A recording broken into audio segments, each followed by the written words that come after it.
سلام بینندگان عزیز، امروز دوشنبه 25 نوامبر است. ساعت به وقت شهر پراگ در روز اولین هفته. حالا فشرده موضوعهای برنامه اخبار امروز را به سمع شما میرسانم. شکل کامل این گزارش ها و خبرهای دیگر را در برنامه اخبار آزادی ساعت رسایک در پخش مستقیم و هم ثبت آن را در صحیفه آزادی ویدیو در شبکه اجتماعی یوتیوب می توانید تماشا کنید. جسد مهاجران فوتیده را به همین زودی ها به وطن انتقال می دهند. صبح دیروز دو مهاجر تاجیک بر اثر صدمه نقلیاتی در راه ولایت ارنبورگ هلاک شدند. مسافربری حامل مهاجران تاجیک و ازبک به یک ماشین بارکش برمیخورد. در نتیجه 6 مسافر به هلاکت می رسند. یکی از مهاجران تاجیک مجروح شده در شعبه احیاگری بستری است.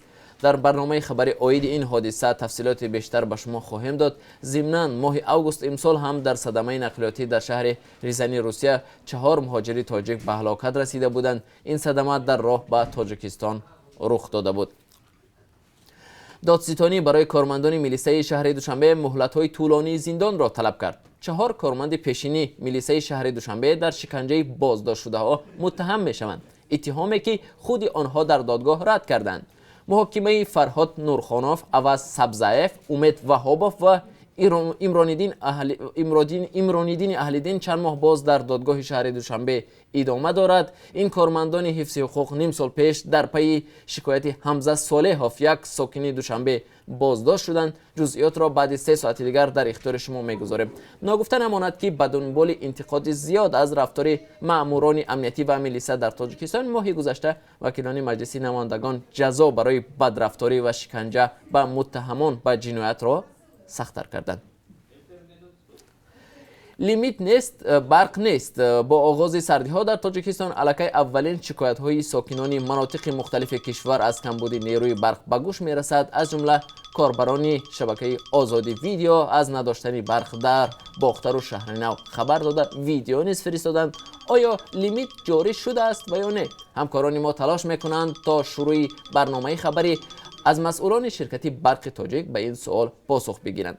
تا 2 سال پیش مشکلی تامین برق از مسئله های داغ تاجیکستان به حساب می رفت. سال 2017 مقامات تاجیکستان لیمیت برق را بکار کردند.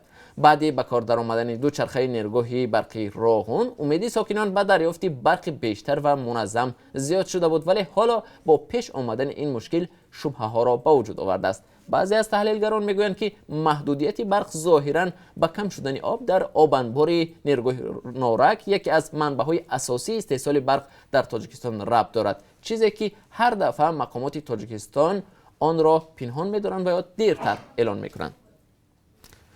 سازمان ملل متحد 25 نوامبر را روز جهانی محو خشونت خانوادگی اعلان کرده است. این موضوع در تاجیکستان نیز زیاد مطرح می شود، هرچند در این زمینه آمار دقیق وجود ندارد، ولی محققان سازمان هیومن رایتس واچ که این مسئله را در گزارش جداگانه تحلیل کرده‌اند میگویند خشونت در عائله‌های تاجیک یک پدیده معمولی و پهن شده است. از جمله در یک پرسش گروهی تحلیل و مشورت و سازمان‌های دولتی و بین‌المللی معلوم شده است که بیش از 70% مردان و زنان در تاجیکستان باور دارند که زن باید به خاطر حفظ عائله خشونت را تحمل کند. احتمالاً در برنامه امروز در این باره صحبت خواهیم داشت.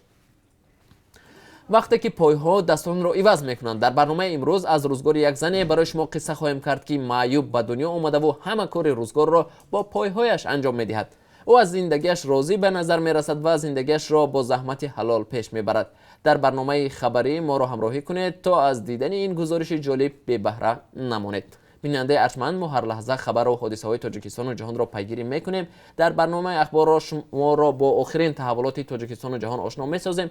تا کمتر از 3 ساعت دیگر ما را در پخش زنده در صحیفه آزادی ویدیو در یوتیوب و هم صحیفه های رادیو آزادی در فیسبوک و کلاسیکی همراه کنید.